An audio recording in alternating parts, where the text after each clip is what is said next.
Hello everyone, ready for a new story? Don't forget to subscribe if you like our work, please. Some stories belong to the past. Some are yet to come.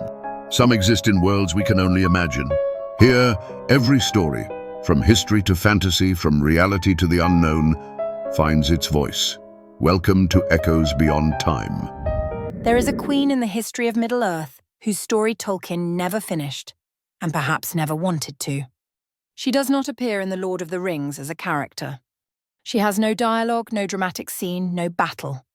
Most readers pass over her name without noticing. And yet she leaves behind one of the strangest, most unsettling images in all of Tolkien's legendarium.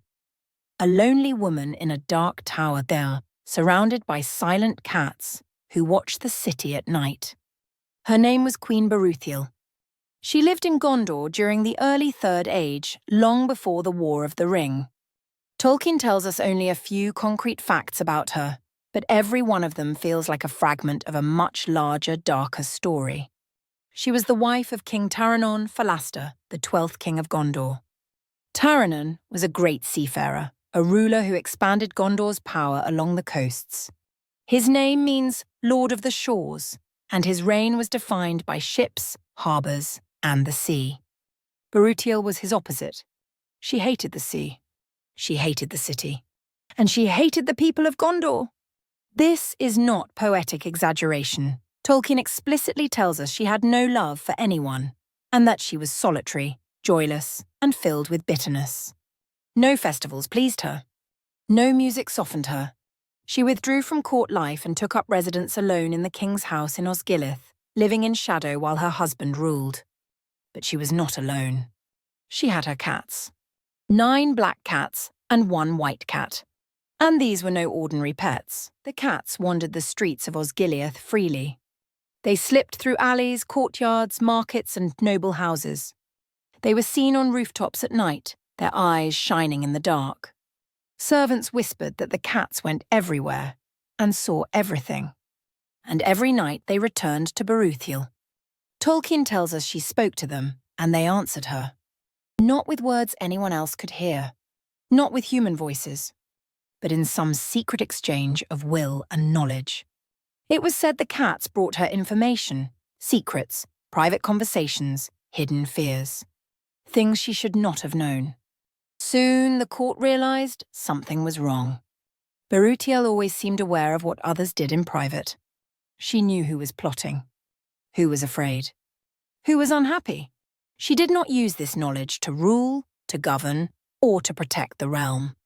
She used it to spread fear. She set spies upon spies. She sowed distrust. People stopped speaking freely in their own homes. The presence of a cat became a sign to fall silent. Windows were shuttered. Doors were barred. But still the cats came. Gondor became a place where no one felt unobserved. This is where Berúthiel's story becomes truly strange, because Tolkien never says she had magic in the traditional sense. She was not a sorceress like the Witch King. She was not an elf lord with ancient power. She was a mortal queen. And yet her cats obeyed her like extensions of her will.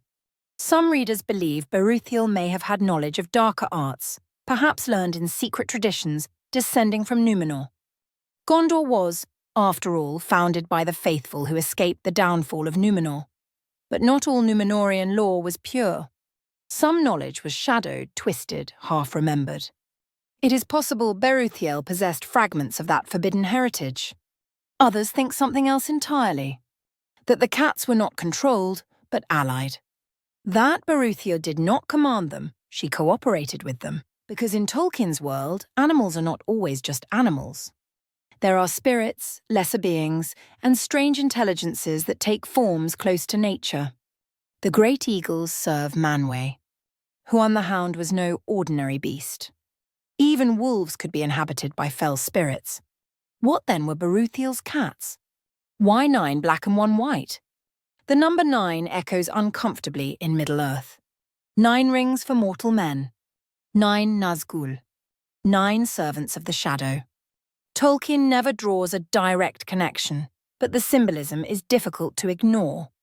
9 black watchers moving silently through a city reporting to a single master.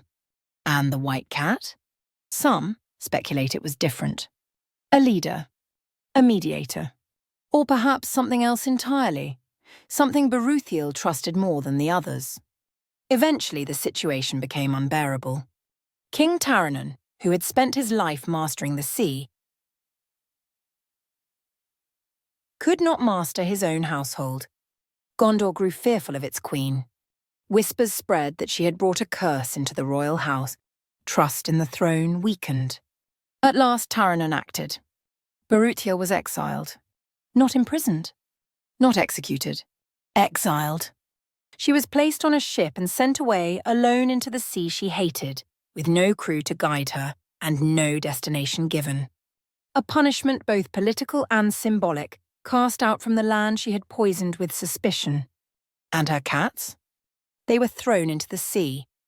This is one of the bleakest images Tolkien ever wrote, the cats struggling in the water as the ship sailed away.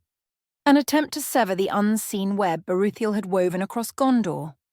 But the story does not end there. Because Tolkien adds one final chilling detail. Long afterward, people still claimed to see black cats moving through the streets of Gondor. Watching. Listening. Berúthiel herself vanishes from history. No record of her death.